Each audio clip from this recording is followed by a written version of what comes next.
বিসমিল্লাহির রহমানির রহিম। প্রিয় শিক্ষার্থীরা, আজকে আমরা মুঘল সম্রাট শাহজাহানের পুত্রদের মধ্যে যে উত্তরাধিকারী দ্বন্দ্ব যেটা হয়েছিল, উত্তরাধিকার নিয়ে যে সংঘাত এবং সংঘর্ষ হয়েছিল, এই উত্তরাধিকারী সংগ্রাম বা সংঘাত মুঘল ইতিহাসে এক মর্মান্তিক ও কলঙ্কময় ঘটনা। ঐতিহাসিকগণ এটাকে মর্মান্তিক এবং কলঙ্কময় ঘটনা হিসেবে আখ্যায়িত করেছে। তো এর পেছনে মূল কারণটা ছিল, দ্বন্দ্বের মূল কারণটা ছিল উত্তরাধিকারী নীতির সমস্যা ও বড় ছেলে দ্বারা দুরভিসন্ধি। তো এই যে উত্তরাধিকার নিয়ে মুঘলদের কোনো সুনির্দিষ্ট নীতি ছিল না, ফলে সিংহাসন নিয়ে পূর্ববর্তী সম্রাটদের আমলেও বিরোধ এবং ভ্রাতৃসংঘাত ছিল। সম্রাট শাহজাহানের রাজত্ব একই ঘটনার পুনরাবৃত্তি ঘটেছে। তো এটা তোমরা সম্রাট শাহজাহানের পুত্রদের মধ্যকার উত্তরাধিকার সংগ্রাম এই শিরোনামে তোমরা লেখা তোমাদের পাঠ্য বইয়ে পাবে। তো এখানে তোমরা গেলে দেখবে তোমাদের পাঠ্য বইয়ে যে উত্তরাধিকার সংঘাতে সম্রাট শাহজাহান 1657 খ্রিস্টাব্দের 6 সেপ্টেম্বর তিনি অসুস্থ হয়ে পড়েন। কিন্তু তার এ অসুস্থতার সংবাদ গুজবে পরিণত হলো যে সম্রাট শাহজাহান মৃত্যুবরণ করেছেন। এই গুজব যখন ছড়িয়ে পড়ে, এর ফলে সম্রাট শাহজাহানের সন্তানদের মধ্যে উত্তরাধিকার দ্বন্দ্ব শুরু হয়। এ সময় সুজা ছিলেন বাংলার সুবাদার, আওরঙ্গজেব দাক্ষিণাত্যের সুবাদার, আর মুরাদ ছিলেন গুজরাটের সুবাদার। এ সময় দারা শিকোর আগ্রায় সম্রাটের শয্যা পাশে ছিলেন। এর ফলে অন্যান্য ভ্রাতৃগণ মনে করল দারা শিকো তাদের বঞ্চিত করে সিংহাসন দখল করেছেন। এটা সন্দেহ হলো এজন্যে যে যেহেতু দারা পিতার কাছে ছিলেন, পাশে ছিলেন। সুজা বাংলায় নিজেকে সম্রাট ঘোষণা করে নিজের নামে খুতবা পাঠের নির্দেশ দেন। মুরাদও গুজরাটে নিজেকে সম্রাট ঘোষণার পর রাজধানীর দিকে অগ্রসর হন। বুঝতেই পারছো, প্রত্যেকে নিজ নিজ ক্ষমতা অনুযায়ী ক্ষমতা সুসংহত করার চেষ্টা করছেন। সুজা সেনাবাহিনী নিয়ে দিল্লির দিকে অগ্রসর হন। দারা শিকো পুত্র সুলাইমান ও রাজা জয়সিংহের নেতৃত্বে একটি বিশাল বাহিনী প্রেরণ করেন। বারাণসী 8 কিলোমিটার দূরে বাহাদুরগড়ে সুজার বাহিনী ও দারা শিকোর বাহিনীর মধ্যে তুমুল যুদ্ধ হয়। যুদ্ধে সুজা পরাজিত হয়ে বাংলার দিকে পালিয়ে যান। এদিকে মুরাদ ও আওরঙ্গজেব ক্ষমতা ভাগাভাগি করে নেওয়ার শর্তে একটি চুক্তি করে এ সম্মিলিত বাহিনী উজ্জয়িনীর দিকে অগ্রসর হয়ে দরমাটের গ্রামে তাঁবু স্থাপন করেন। এ সম্মিলিত বাহিনী মোকাবেলা করার জন্য দারা শিকো মহারাজা যশোবন্ত সিং এবং কাসিম খানের নেতৃত্বে একটি বিশাল বাহিনী প্রেরণ করেন। কিন্তু যুদ্ধে দারা শিকোর বাহিনী পরাজিত হয়। আবার বলছি, যুদ্ধে দারা শিকোর বাহিনী পরাজিত হয়। এর ফলে দারা শিকো পুনরায় বিশাল বাহিনী গঠন করে যুদ্ধের প্রস্তুতি নেন। 1658 খ্রিস্টাব্দে শামুগলের যুদ্ধে দারা শিকো চূড়ান্তভাবে পরাজিত হন।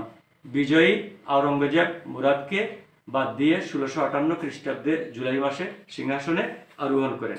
এখন এই যে সম্রাট আওরঙ্গজেব যে সিংহাসনে আরোহণ করেন, তার যে এই অ্যাচিভমেন্ট বা তার যে এই কৃতিত্ব, এ নিয়ে ঐতিহাসিকেরা অনেক পর্যালোচনা করেছেন যে তার এই সাফল্যের, অর্থাৎ cause of the success of Aurangzeb, এগুলো নিয়ে আলোচনা করেছেন। সম্রাট শাহজাহানের দুর্বলতা ও ভ্রান্ত নীতি এটাকে দায়ী করেছেন। আওরঙ্গজেবের যোগ্যতা এবং দক্ষতা শীর্ষে ছিল, এটাও তারা বলেছেন। আওরঙ্গজেবের যে সামরিক বাহিনী ছিল সেটা শ্রেষ্ঠ বাহিনী ছিল এবং আওরঙ্গজেবের ধর্মনিষ্ঠা, এই বিষয়গুলা তারা বলেছেন। তো তোমরা মনে রাখার জন্য আমি তোমাদেরকে একটা লাইন বলেছিলাম যে মুঘল সম্রাটদের যে ধারাবাহিকভাবে নামগুলো মনে রাখার জন্য এই বাক্যটা তোমাদের সহায়ক হবে। এটা হচ্ছে বাবার হইল আবার জ্বর সারিল ঔষধে। তাহলে বাবার মানে সম্রাট বাবর, জহিরুদ্দিন মোহাম্মদ বাবর, হইল মানে হুমায়ুন, জ্বর জাহাঙ্গীর।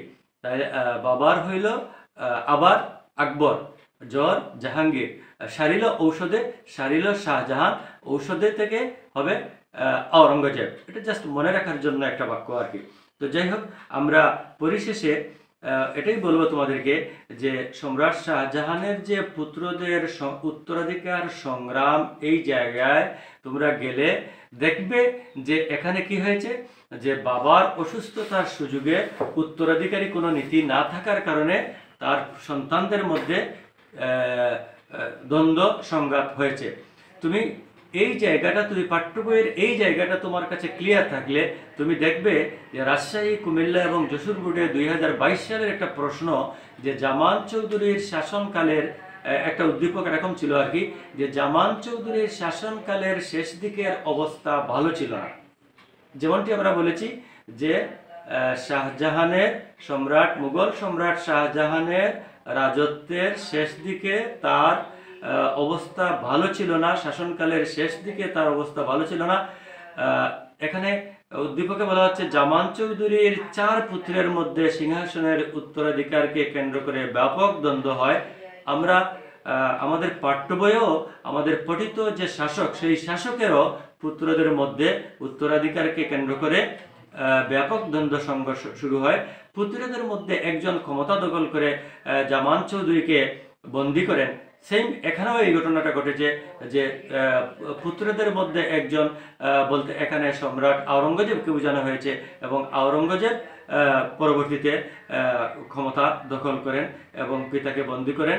বন্দী অবস্থায় 10 বছর অতিবাহিত হবার পর তিনি মৃত্যুবরণ করেন জামান চৌধুরী।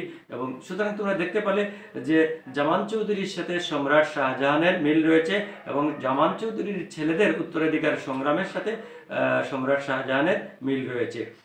তো এভাবে তোমরা যদি পাঠ্য বই ভালো করে পড়তে পারো, তাহলে উদ্দীপকগুলো তোমরা সৃজনশীল প্রশ্নের যে উদ্দীপক একটা ফ্যাক্টর, তাহলে তোমরা উদ্দীপকের যে ঘটনা, সেই ঘটনাকে তোমরা ধরতে পারবে এবং নতুন পরিস্থিতিতে তোমরা প্রশ্নের সমাধান করতে পারবে। তো সবাইকে ধন্যবাদ জানিয়ে আজকের আমাদের ক্লাসের এখানে এই পরিসমাপ্তি ঘোষণা করা হলো। আগামী ক্লাসের আমন্ত্রণ জানিয়ে ধন্যবাদ।